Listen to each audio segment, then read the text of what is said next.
Berangkat gelap, pulang gelap, kejar ini, kejar itu, dan kalian tidak akan mendapatkan apa yang telah engkau dapatkan kecuali yang telah aku tetapkan. Dapatnya segitu juga. Saya bekerja sebagai freelance designer pada teman saya yang Nasrani. Teman saya ini memiliki restoran dan tempat hiburan malam. Tugas saya membuat desain pada kedua tempat ini. Desain ini meliputi menu atau promo makanan dan minuman. Namun selain itu ada juga bentuk promo minuman beralkohol, wine, serta acara live band atau live music, DJ. Pekerjaan saya hanya sampai mengirim lewat email. Saya tidak pernah datang atau mengikuti acara tersebut. Mohon penjelasannya. Teman-teman sekalian, mohon maaf, segala perangkat-perangkat yang menghantarkan pada yang haram juga. Ya, mereka datang itu kan karena info dari antum. Desainnya bagus lagi, promosinya hebat. Yang bikin siapa? Antum. Kalau antum nggak bikinin, nggak akan datang mereka. Ya, maka wasilah-wasilah pada yang haram jauhi. Kalau ada pekerjaan baik, kenapa pilih yang tidak baik? Ya, kalau menawarkan pada yang baik saja nggak apa-apa, nggak jadi masalah. Tapi kalau menawarkan pada yang tidak baik, ya nggak usah diambil. Antum kan punya pilihan. Yang punya rezeki itu bukan manusia, Allah. Jangan berharap pada manusia. Allah tawarkan rezeki yang baik, kenapa pilih yang buruk? Sejak kita diciptakan, ingat ini betul ya, ingat ini betul, sejak kita diciptakan, Allah sudah khususkan rezeki kita yang baik. Quran surat 17 ayat 70, posisi paling kanan di pertengahan.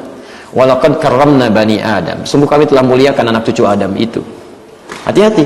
Wa hamalnahum fil barri wal bahri, dan kami jadikan mereka banyak beraktivitas, baik di daratan maupun di lautan. Wa razaqnahum minat thayyibat, dan kami sudah sediakan rezeki yang baik-baik buat mereka.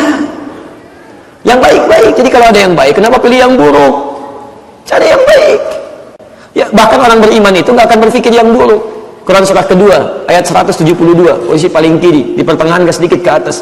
Ya ayyuhalladzina amanu kulu min thayyibat. Hei orang-orang yang masih merasa punya iman, silahkan makan, kerja, silahkan dapatkan dari yang baik-baik saja. Ya. Jadi kalau ada yang baik itu yang mulia. Jangan takut kehilangan pekerjaan, karena wasilah untuk mendapatkan rezeki itu sudah diatur oleh Allah Subhanahu wa taala. Paham ya? Antum dengan maksiat, cari rezeki dengan maksiat, dapatnya segitu juga. Tapi ketika mendapat yang halal, keberkahan diberikan, berkahnya banyak. Ketika berkah, manfaatnya lebih. Ya. Hadis khususnya ada kok. Ibadi, hambaku, kata Allah. Khalaqtuka lil ibadah, fala tal'ab. Saya ciptakan kamu untuk banyak beribadah, jangan banyak mainnya. Wa qasamtu laka rizqaka fala tat'am. Dan saya sudah bagi rezeki kalian, jangan terlalu lelah. Itu kejar-kejar sampai lupa ibadah. Bahkan kan banyak ketentuan, siang cari rezeki, malam untuk istirahat. Wa ja'alna al-laila libasa wa ja'alna an-nahara ma'asha. Kami jadikan malam untuk istirahat, siang untuk beraktivitas. Gampang kok. Ya, Masya Allah. Kalau kamu ikuti ketentuanku, maka aku akan mudahkan rezekimu untuk kau dapatkan. Untuk engkau dapatkan, mudah rezekinya. Ikuti ketentuan Allah, mudah. Tapi kalau engkau, Masya Allah, jauhi ketentuanku, maka aku akan buat engkau lelah untuk mendapatkannya. Berangkat gelap, pulang gelap, kejar ini, kejar itu. Dan kalian tidak akan mendapatkan apa yang telah engkau dapatkan, kecuali yang telah aku tetapkan. Dapatnya segitu juga. Anda kencang-kencang, kerja keluar gelap, berangkat gelap, pulang gelap, capek, lelah. Dapatnya memang segitu. Allah ngasih segitu, ya segitu dapatnya. Jangan bangga kalau dapat 100 miliar, memang dapatnya memang harus segitu. Rizki Anda segitu. Kalau bisa dapat dengan cara yang halal, ngapain mengejar dengan cara yang haram? Ustaz, saya mau bertanya tentang bolehkah orang kafir masuk masjid? Dalam Quran surah Taubah 28 jelaskan Masjidil Haram saja, bagaimana dengan masjid-masjid yang lainnya? Teman-teman sekalian, kalau sudah disebutkan Masjidil Haram, fala yaqrabul Masjidil Haram ba'da amihim hadza, jangan dekat-dekat ke area Masjidil Haram setelah tahun mereka ini. Sebutkan masjid, kalau masjid berarti berlaku umum. Jelas ya? Yang dimaksud area haram itu, area Masjidil Haram itu area al-haram. Di yang kafir itu, yang tidak beriman, jangankan Masjidil Haram, ke area haram nggak boleh masuk.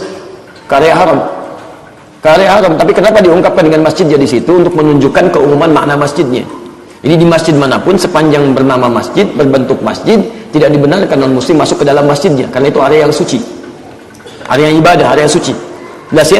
Tapi kekhususan kota Mekah punya area khusus. Area sucinya tidak hanya Masjidil Haram, tapi ke area al-haramnya yang dibatasi dengan hudud, disebut dengan hududul haram, batas-batas al-haram. Jadi kalau sudah masuk batas itu sama dengan area masjidnya, batas sucinya. Makanya para ulama mengatakan kiblat kita dalam sholat itu bisa ada arah utamanya Ka'bah bagi yang di sekitar Masjidil Haram. Tapi kalau dia kemudian lewat dari situ, diprediksi ukurannya tidak bisa pas langsung ke arah Ka'bah, maka area masjidnya. Tapi semakin jauh lagi ke area masjid kan semakin mengecil tuh, belum tentu ke sana. maka area al-haramnya, jadi daerah kiblat. Nah, di luar kota itu, maka terbatas pada fungsi masjidnya. Jadi kalau di luar masjid silahkan, bisa non muslim pengen lihat-lihat, ya kan?